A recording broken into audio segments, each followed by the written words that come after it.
안녕하세요. 오늘 저희가 깊이 들여다볼 주제는 바로 한국의 AI 휴머노이드 로봇 개발입니다. 특히 일가구 일로봇 시대라는 말까지 나오는데요. 이걸 대비한 한국의 움직임, 최신 소식과 전문가 논의를 중심으로 파헤쳐 보겠습니다. 네, 최근에 아주 큰 연구 프로젝트가 발표됐고 관련 세미나도 있었는데요. 이걸 중심으로 한국형 AI 휴머노이드 어디까지 왔고 또 어디로 가려는지 그 과제는 뭔지 한번 살펴보시죠. 자, 그럼 먼저 국가적인 프로젝트 시작 소식부터 좀 볼까요? 자율성장 AI 휴머노이드 글로벌 탑 전략 연구단. 이름이 좀 길죠? 이게 한국기계연구원, 기계연이 주관하고요. ETRI, 생산기술연구원 같은 정부 출연 연구기관들, 그리고 카이스트나 LG전자 같은 기업, 심지어 해외 연구소까지 정말 다 모였더라고요. 네, 맞습니다. 이건 그야말로 산학연이 총출동한 거죠. 목표는 아주 명확해요. 단순히 사람 모양만 흉내내는 게 아니라 산업 현장이나 우리 일상생활에서 정말 사람과 함께 일하고 생활할 수 있는 그런 휴머노이드 동반자를 만들겠다는 겁니다.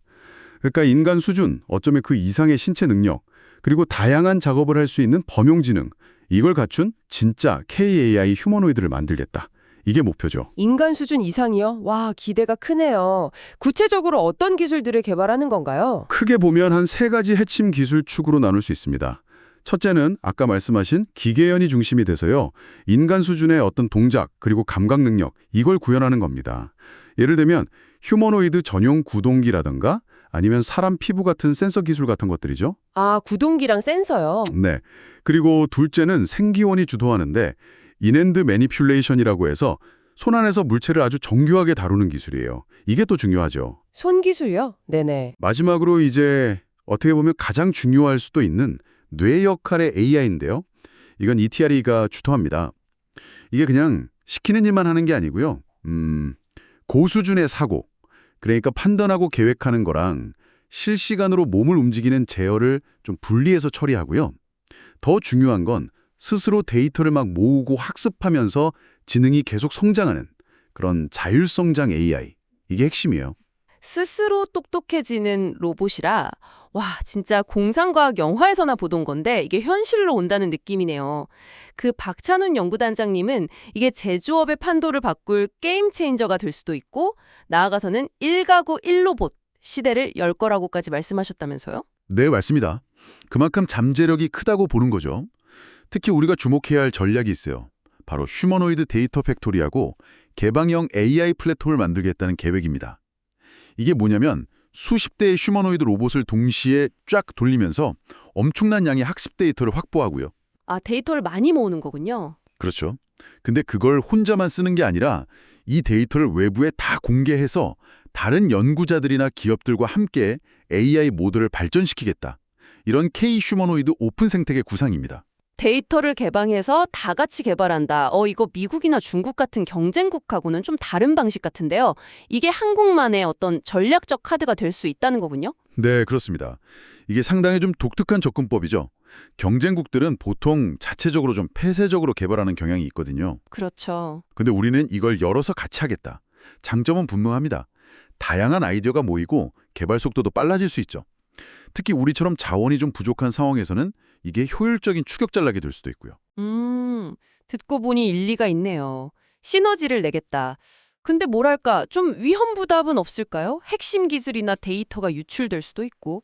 당연히 그런 위험도 고려해야 합니다. 그게 바로 단점, 혹은 관리해야 할 부분이겠죠? 핵심 기술이나 데이터 관리 문제, 또 참여자들 간의 어떤 이해관계 조율 문제 같은 것들이요. 그래서 이걸 얼마나 균형 있게 잘 운영하느냐, 이게 관건이 될 겁니다. 네, 그렇군요. 이런 야심찬 계획에도 불구하고 사실 현실적인 어려움도 만만치 않을 텐데요. 세미나에서도 여러 과제들이 지적됐다고 들었습니다. 네, 맞습니다. 장밋빛 미래만 있는 건 아니죠. 우선 가장 시급한 건 역시 미국이나 중국과의 기술 격차를 빨리 줄여야 한다는 겁니다. 이걸 위해서는 정부의 정말 꾸준하고 과감한 지원과 정책이 필요하다. 이런 목소리가 높았고요. 기술적으로 들어가면 로봇 개발의 4대 난제라고 불리는 것들이 있어요. 물체나 위치를 정확히 인식하는 거, 또 안정적으로 두 발로 걷는 거, 그리고 아까 잠깐 언급된 정교한 손기술. 특히 이 손기술, 핸드 기술이 앞으로 시장의 승패를 가를 수도 있다. 이런 주장까지 나왔죠. 아, 손기술이 시장을 좌우한다고요? 네, 그만큼 중요하게 본다는 거죠.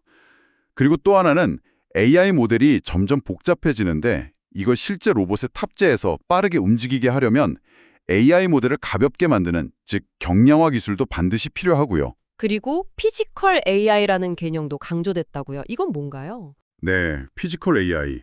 말 그대로 물리적인 실체를 가지고 실제 환경과 상호작용하는 AI를 말합니다. 그냥 똑똑하기만 한 게 아니라 진짜 우리 사는 세상에서 뭔가 작업을 수행할 수 있는 능력이 중요하다는 거죠. 이게 특히 우리나라처럼 초고령화 사회에 노동인구가 부족해지는 문제를 해결하는데 중요한 열쇠가 될 수 있다. 이렇게 보는 거고요. 그 외에도 로봇을 실제로 어떻게 활용할 건지 그 사례를 널리 알리고 또 로봇 만드는 비용이나 도입 비용을 낮추는 문제, 사람들이 로봇에 대해 갖는 어떤 심리적 거부감을 줄이는 문제, 또 관련 제도나 사회적 인프라 구축 같은 기술 외적인 과제들도 산적해 있습니다. 네, 정말 할 일이 많네요. 정리를 좀 해보자면 한국은 이제 1가구 1 로봇 시대라는 큰 그림을 그리고 산학연 역량을 총동원해서 인간 수준의 AI 휴머노이드 개발에 본격적으로 뛰어들었다. 특히 데이터 팩토리와 오픈 생태계라는 좀 독특한 협력 기반 전략을 내세우고 있다. 이렇게 볼 수 있겠네요. 네, 맞습니다. 이게 단순히 기술 경쟁을 넘어서서 우리 제조업에 어떤 혁신을 가져올 수도 있고 또 저출산 고령화 같은 심각한 사회 문제 해결에 실마리가 갈 수도 있다는 점에서 상당히 의미가 큽니다. 물론 방금 이야기 나눈 것처럼 기술적, 비용적, 사회적인 여러 허들을 성공적으로 넘어야 한다는 큰 전제가 붙지만요. 네, 오늘 저희가 함께 살펴본 이 한국형 AI 휴머노이드 개발 이야기 참 많은 가능성과 동시에 또 질문을 던져주는 것 같습니다. 여러분께서는 이 K 휴머노이드 오픈 생태계 전략, 이게 정말 치열한 글로벌 경쟁 속에서 한국만의 강력한 무기가 될 수 있다고 보시나요? 아니면 아직 넘어야 할 기술적, 사회적 장벽이 너무 높아서 좀 시기상조라고 생각하시는지요? 이 질문을 한번 곱씹어 보시면서 오늘 이야기 마무리하겠습니다.